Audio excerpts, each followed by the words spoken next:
कहा जाता है कि प्यार किस्मत वालों को मिलता है, पर कभी कभी हद से ज्यादा प्यार किसी की मौत का कारण बन जाता है। ऐसा ही एक किस्सा आज मैं आपको सुनाता हूँ। शाहजहां ने जिस मुमताज के लिए दुनिया का अजूबा ताजमहल बना दिया, उस मुमताज की मौत बेहद दर्दनाक हुई थी। नमस्कार दोस्तों, आज सूर्या टॉक के इस एपिसोड में हम बात करेंगे मुमताज की मौत के बारे में और जानेंगे उस रात क्या क्या हुआ। तो चलिए दोस्तों शुरू करते हैं।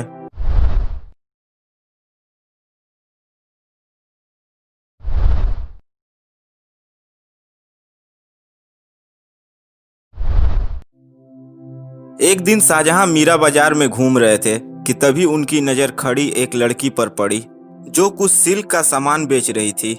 मुमताज की खूबसूरती शाहजहां के दिलो दिमाग में इस कदर बस गई कि वो मुमताज का पीछा करने लगे। कुछ समय बाद शाहजहां को पता चला कि जिस लड़की का वो पीछा कर रहे हैं उसका नाम अर्जुमंद बानो बेगम है, जो कि उनकी माँ और नूरजहां की रिश्तेदार है। शाहजहां का प्यार इस कदर परवान चढ़ चुका था कि वो खुद को रोक नहीं पाए और उन्होंने तुरंत अपने पिता राजा जहांगीर के सामने अर्जुमंद से शादी करने की ख्वाहिश जाहिर की।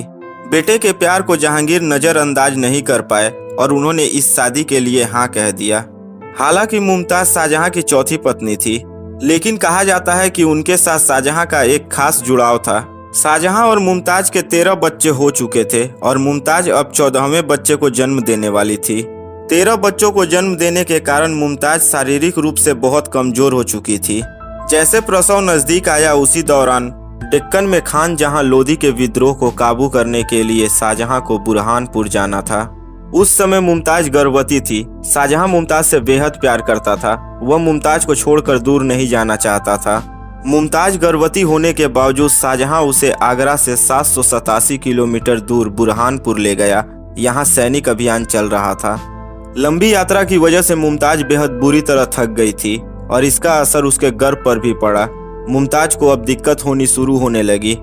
उसे मुमताज की खराब हालत की सूचना मिली। इस दौरान वह मुमताज के पास नहीं गया। उसने दाइयों को भेजने के निर्देश दिए। 16 जून 1631 की रात मुमताज को प्रसव पीड़ा बढ़ गई। मुमताज मंगलवार की सुबह से बुधवार की आधी रात तक दर्द से बुरी तरह परेशान रही।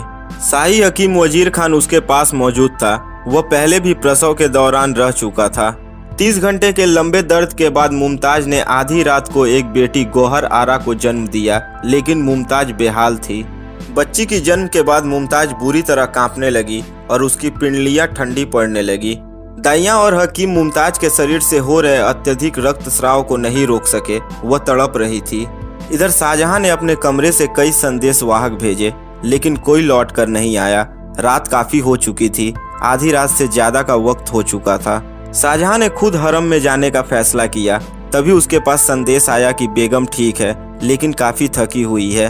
बच्ची को जन्म देने के बाद मुमताज गहरी नींद में चली गई है। उन्हें परेशान न किया जाए। इसी दौरान तड़प रही मुमताज ने अपनी बेटी जहां आरा को शाहजहां के पास बुलाने को भेजा। शाहजहां सोने ही वाले थे कि उनकी बेटी जहां आरा वहां पहुंच गई। जब शाहजहां हरम पहुंचे तो वहां उन्होंने मुमताज को हकीमों से घिरा हुआ पाया। मुमताज छटपटा रही थी। वह मौत के करीब थी।